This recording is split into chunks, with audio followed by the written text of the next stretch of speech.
Hi, I'm Taylor, and welcome to I Made a Thing. This time we're finishing up the project from the last video and making the L-Desk's base. Last time you saw me make the top, doing an epoxy pour, and some fun joinery using the domino. This time we're going to be doing some angled legs, making a couple cabinets, but first, of course, we gotta mill down our lumber. Same process as always, start out at the chop saw, then we're going to head over to the jointer and the planer, get those boards nice and square. While we're getting these boards nice and square, I guess this is probably where I can do my pitch to like and subscribe and all that whatever. Or, you can do the logical thing and wait till the video's done and decide for yourself if you want to see more. Hopefully you do. Otherwise, I don't know, leave some advice down in the comments. I'm still figuring this all out. Anyways, alright, looks like our boards are getting nice and square. Let's go ahead and start making some panels. So I've got the graphic in the corner. Right now we're working on the cabinet. There are two, I guess we'll call them cabinets. There's the networking box, which is on the far left of the door, and then a PC stand. This is going to be my main computer desk, so obviously there's got to be a place for computers to go. I'm trying to spend my time here really deciding how I want the grain to lay out. Normally, I'm not very good at deciding how to lay out panels and things like that for tabletops. It's why partially I like working with slabs more, is that nature has made that choice for me. I don't have to make any decisions on where grain direction should be because it just doesn't come intuitively. But instead of doing something like using plywood and veneer, I opted to try and do solid wood panels for this project specifically to build that skill. And not to toot my own horn, but I think I did a pretty good job. If you watch my other videos doing any tabletop builds or panel glue-ups, usually I throw some dominoes or biscuits in between these boards, but I just wanted to show in this, you don't need any of that to make nice flat panels. As long as you join them well, you might have to do a little massaging, like I'm doing here with my trusty massaging mallet, but your panels will still glue up just fine, just applying good clamping pressure between those joints. And then once the glue in those panels have dried up, it's time to take them over to the table saw and we're cutting close to our final dimensions. I say close to the final dimensions because I don't want to cut exactly to the final measurement because I'm going to have to sand these edges anyways and I don't want to accidentally go and shrink one panel more than the other before I've had a chance to finesse it. Speaking of finesse, one of the things I could have done here that I'm seeing in the recording is I probably should have cut a little bit off of each side here so that the panel looked a little more even. But now that they're ripped to width, I wanted to crosscut to length on these panels.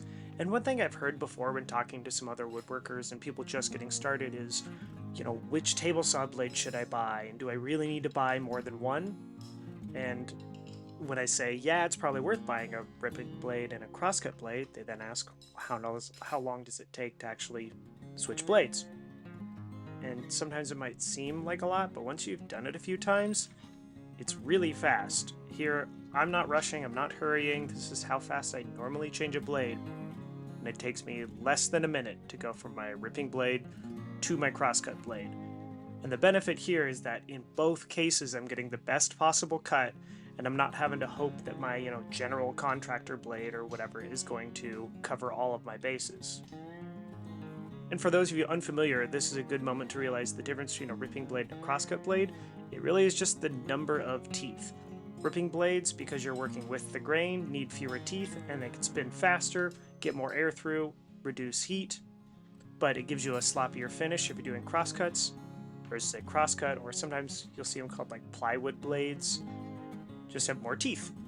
And therefore you get a cleaner finish, but you have to go a little bit slower. But luckily crosscuts usually aren't as long as your rips.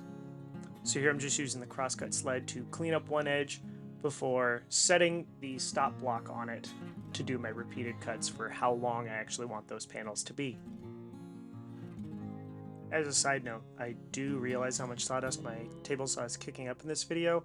I recently redid some of my dust collection, and the upside is now a lot of it's hardline plumbed, but the downside is at the table saw here I'm lacking in some suction, so I'm gonna have to make some adjustments. Anyways, for the panels that were too big or too wide for the crosscut sled, I just ran those through the table saw like normal. Here I'm using some hold downs to make sure that the board doesn't slip away from me. I know there's some common wisdom not to cut anything that's wider than it is long in the table saw, but Here I felt like it was pretty safe because of just how large it was.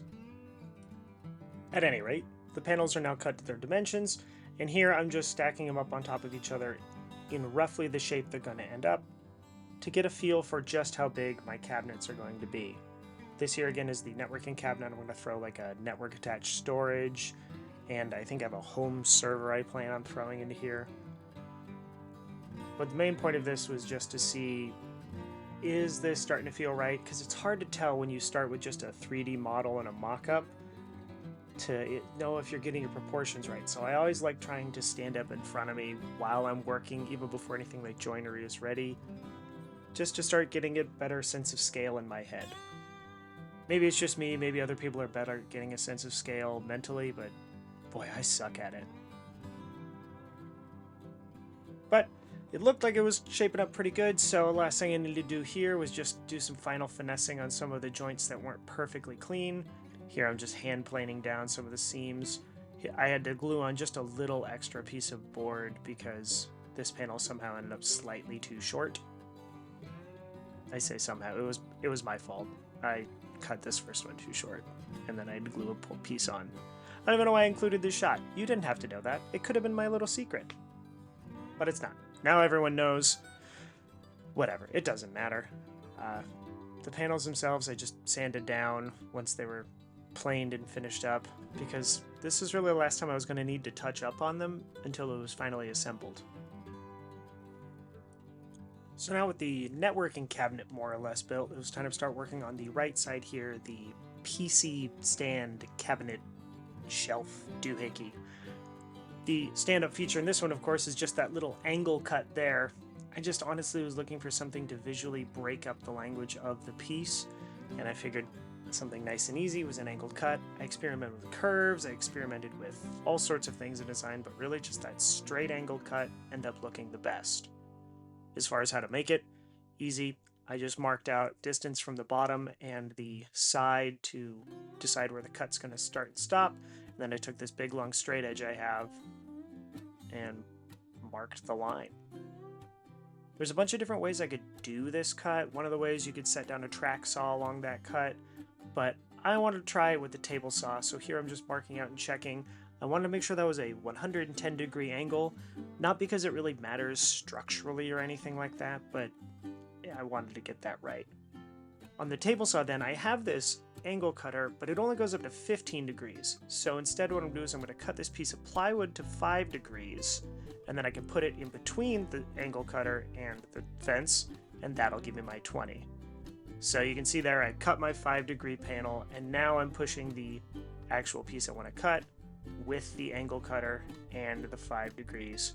And it's a 20-degree cut, and if you do your math, 20 degrees plus 90 degrees is 110 degrees. But something seems to have gone wrong. This angle is only 108 degrees. I couldn't figure out what had happened. Well, all it was the black piece there, the angle cutter, I don't know, taper jig? It was sliding on my 5-degree plywood, and that changed the angle as I made the cut. So here I was just much more careful on the second pass, and then when I went back to measure, well, good news, it's right on that 110-degree mark, but slightly off my line. Whatever. Who's gonna tell? To put the whole panel set up together, I didn't really have a more clever way than just sticking some dominoes in. I could have used maybe tongue and groove, or I could have done a dado, but I'm gonna be honest, I'm not really a master craftsman. I'm a hobbyist woodworker, and the domino is just really easy for putting things like panels together. So I did that here. And if you don't like the domino, I'm really sorry. I promise I'll do more projects that don't use domino joinery. In fact, later in this video, there is some non-domino joinery. But there you go. There's the PC stand. But you'll notice there's a crucial piece missing. If it's going to have a PC in it, it probably needs to have some holes for cables to go through and airflow. So that's this part here. For both the networking cabinet and the PC shelf thing, I just use a compass to mark out some circles. And then for some reason off camera and supposed to on camera, I then connected those circles just to give a little bit more space. As far as cutting out these shapes, it was a little bit tricky. My first thought was maybe I'll use the jigsaw, but now this could be a problem with my technique, could be a problem with the jigsaw, but it was not working for me. You'll see here, because I'm having to dangle it off of my workbench, it is just vibrating all over the place, and I really could not get a good cut. It's just shaking like crazy.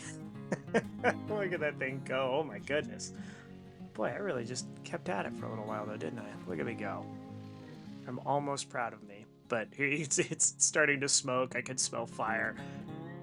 Jigsaw was not the way to go. So after giving up on that, I hogged out the material just with my router. And then I used the palm router to very carefully by hand trace out the pencil line I drew. This definitely isn't the best way to do it.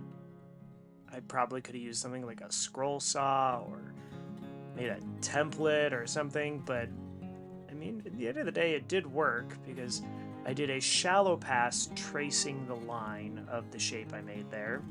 And then once I had that, I switched over to a patterning bit that I then cut from the other side and basically used the top little section of my board as that template.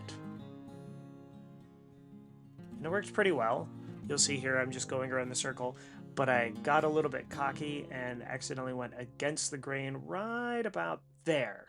And as my hands get out of the way, you'll see, yeah, I blew out a huge chunk of it. So I went searching on the floor and eventually glued that back into place. And then I was just able to finish it up and continue that process of routing, and then I brought it over here to the spindle sander to just clean up those last bits, get any of those burn marks removed, and come right up to my final line. I did that both for this thicker piece for the PC panel, and then I did the same thing for this shape here, which is the back of the networking cabinet. Which, ooh, look how nice that slides in there. Good fit. Go me. Ugh, sometimes I'm impressed by my own skills. But there we go. Networking cabinet is built, more or less, and now we get to start working on the legs. First, I'm starting on the outside legs, and both sets of legs here are going to be tapered and angled. So I kind of put together this sloppy tapering jig really quickly. And I know you're wondering at first, Taylor, didn't you just have a tapering jig on your sled that was pre-made that you could set the angle? Why, yes, I did. But it's much too short for the legs I was trying to cut. I couldn't pull it back far enough and still cut these boards, so I used just a sheet of melamine. I drew a line on these legs here and then just matched it up with the edge of the board, which the table saw is going to run against, and then I screwed down these little guides in place.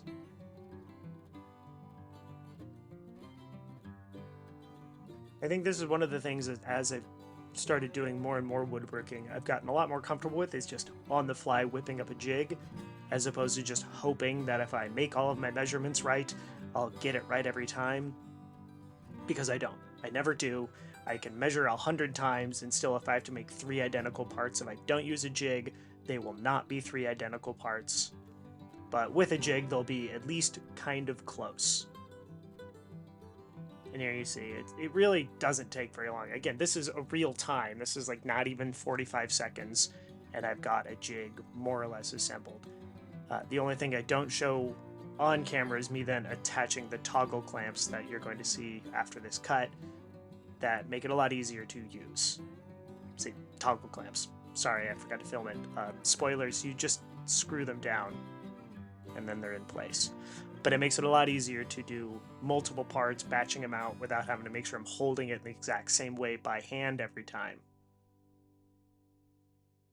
But there's one leg down, then I just release the piece, and I can run it through several times to make several more identical legs.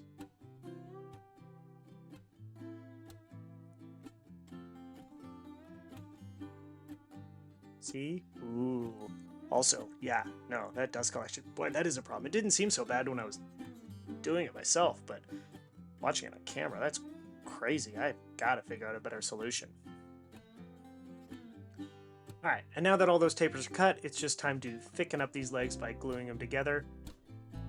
I probably could have cut the tapers after I glued them up, but when you're cutting through hard maple, cutting through 1 inch is already kind of a pain. Cutting through 2 inches that's a lot of maple, and it's pretty hard on a saw. So I figured, since I've got the jig anyways, I might as well just cut it through. And if any of the glue up didn't come out perfect, I figure I can just sand those smooth. Luckily, they did come out really nicely, and then you see me marking here a secondary taper, bevel, or whatever, another angle-y cut. This one's much shallower than the overall taper from the top to bottom of the leg, so instead of going through another round of table saw, I just marked this on the legs, and then I took my plane and just edged down to that line. Only took a couple of passes. It was a really shallow bevel, but I think it just adds that nice little accent that shows a little bit more thoughtful design than if every piece was just straight lines everywhere. Now, to satiate all of those of you who don't like Domino exclusive joinery, to attach the legs, I use half laps. Not the most complicated, but hey, at least this is something everybody can do. Here I'm using a dado stack, but you don't need one if you have a table saw, or really, I guess if you had like chisels and a lot of determination. Anyone can do these sorts of joints. Here I'm just fiddling to get that last angle correct, because it's not just a straight across lap joint, it's an angled lap joint or half lap joint, and that's what you're seeing. I'm trying to match it up at the beginning and the end of the lines, which this part took a lot of fiddling, and then for that final cut I just put a little backer board there to help avoid blowout. But there, I'm just sneaking up on that line. But even once I've snuck up on it there, I still went to test the fit, and then I've got my chisel ready to get those last, 64th of an inch, itty bitty bits of wood out of the way. The right leg ended up fitting really, really well, right out of the gate. The left leg was just a bit snug, so that's when I had to do some finessing with the chisel.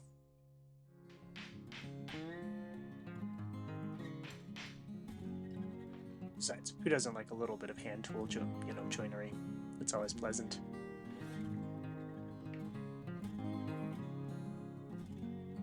There we go, nice and snug. But don't worry, I'm not just leaving them jutting out like that. I now get to match those cuts on the legs themselves. So I took the same setup that I had on my dado stack, same height, because I, tried to have them meet in the middle. And then it was the same process over again. Here again, I'm using a backer piece to make sure I'm not having huge blowout right at the bottom where it matters. But here I probably could have taken it out, because now I'm just cutting all the way across the rest of the top of the leg, because then I was going to cut the top flush once I know the joint fits. Here, let me cut over here. It makes more sense once you can see it. So here, you can tell the leg fits nice, but the top bit there is sticking out. That's the part I'm going to cut flush later, because I figured it was easier to get it to fit and then have a perfectly straight line than try and make sure I get the joint and the length correct the first time.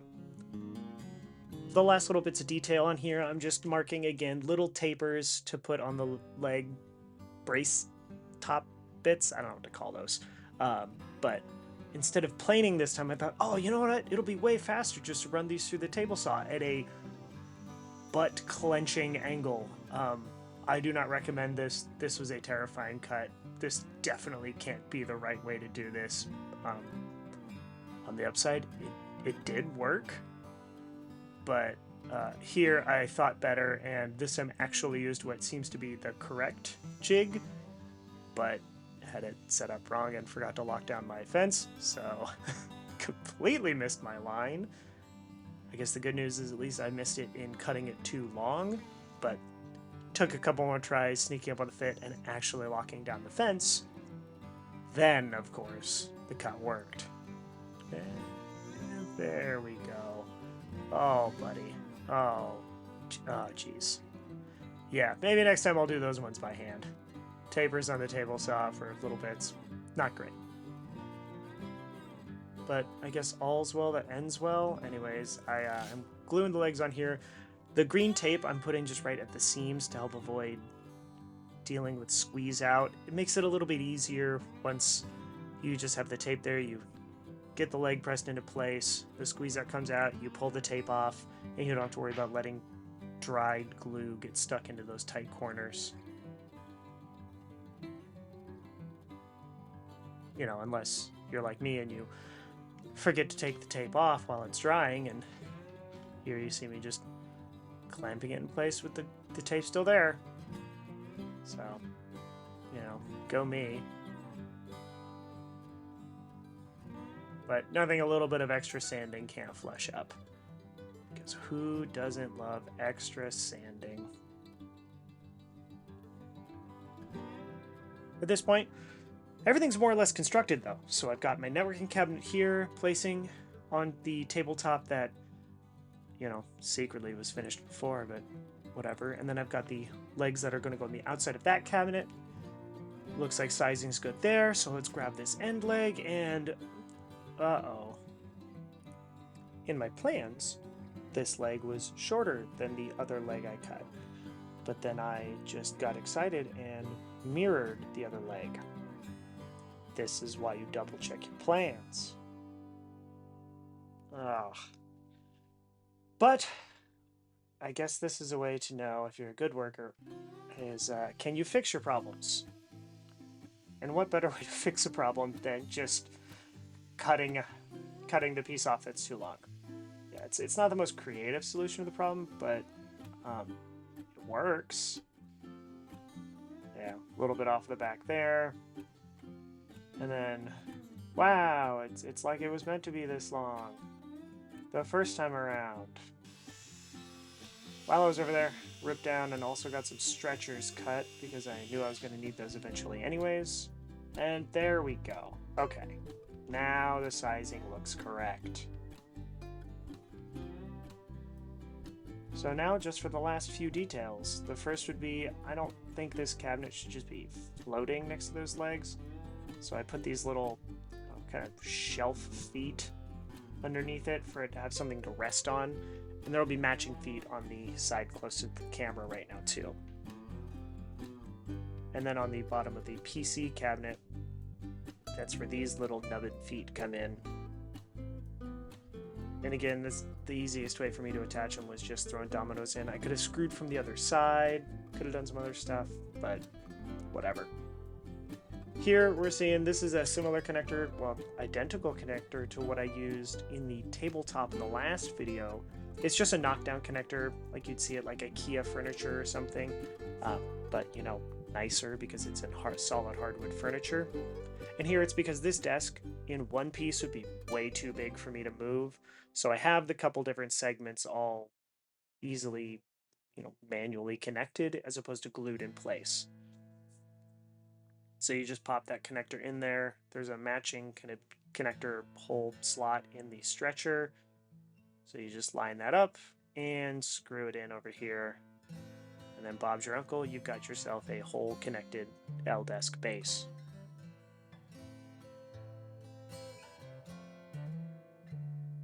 Anyways, now we're in the final stretch, so there's just a lot of footage of me gluing dominoes in place to keep all these panels aligned. Just kind of gonna fast forward through this, but in case you wanted to see how it was done, here you go. There's a little bit of creative clamping work to be done, which is always fun, of course.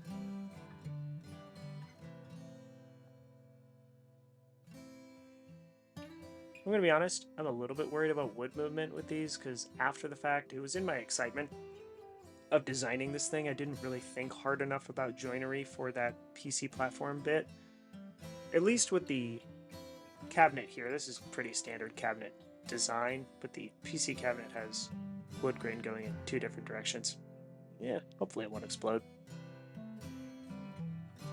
And then for the back of the networking cabinet here, it was fitting pretty close, but once I actually was checking for square, that's what those red guys are doing, they're not actually holding it square, just checking it. The fit wasn't perfect on this back piece, so I just tried a couple times and then used my hand plane to finesse that last little bit of wiggle room. There we go. That's a nice tight fit. last thing to build on here is the door. And because this is going to have networking equipment in it, I didn't want it to be just a solid wood door. I wanted there to be room for air to move through it. So I ended up going with a fabric front. I don't know why I phrased it like a question. It is. It's a fabric front. And the way I did that is I just cut a groove as deep as these little, I don't know what they call these, sticks. I mean, that's basically what they are. But I cut the groove, and then I fit the fabric over it, and just used my nail gun to throw some brad nails through it, the little stick doodads to hold the fabric tight in the grooves.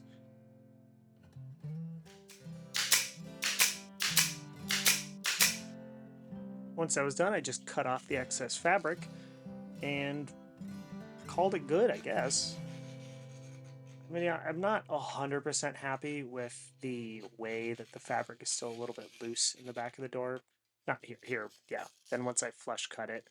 But it still seems a little bit ragged. If you have any ideas of a better way to have done this, like how would an actual cabinet shop do it, please let me know in the comments. I would love to hear more. But the rest of this door was your standard fare. I put some hinges in it, and then I attached it to the cabinet. Again, there's nothing novel happening there. But luckily, that was the last piece of the construction. So other than putting these figure 8 fasteners in, which are used to hold the tabletop in place, the frame is more or less assembled. To put the figure 8 fasteners in, I just cut a hole closer to one side than the other, and then screwed them on. If you're not familiar with figure 8 fasteners, by the way, the reason you use these is that they allow for the top to have wood movement. So instead of just directly screwing straight from the base into the tabletop, oh, come on, man, just screw it. There you go. But anyways, the benefit of these is when you correctly fasten them, they have a little bit of wiggle so that as the tabletop or the base expands and contracts with seasonal humidity changes, it doesn't tear apart your table. Speaking of the tabletop, now that the frame is built here, I mean, the last thing to do was put the tabletop on for final assembly. This shot might look a little familiar from the last video, but if you haven't seen it, here's the spoilerific view of that finished tabletop. Oh, I guess I should mention I also, off camera, because I was excited, applied finish to the entire base. It's just a coat of Rubio Monocoat. Nothing exciting. I wiped it on, let it cure for like 10 minutes, and then I wiped it off. But here you can see more of those knockdown connectors in action. That keeps the tabletop, even though it weighs something like 150 pounds, when it's all together, I can disassemble it, and actually was able to move it inside my house. But anyways, that's the whole build. Let's go ahead and cut to some beauty shots and wrap this whole thing up, shall we? All told, I don't think this project came out perfect, but I'm really happy with the finished product. It really kind of fits exactly what I had envisioned in my head when I compare it to the renders and the design drawings to this finished piece. It came out really close. And here, I've got it set up in my office now. Please, bear with my terrible cable management. It really was just put in there. But yeah, if you like this project, again, like the video, subscribe, throw a comment, whatever. Thanks for joining me. Now go out there and make something. Bye.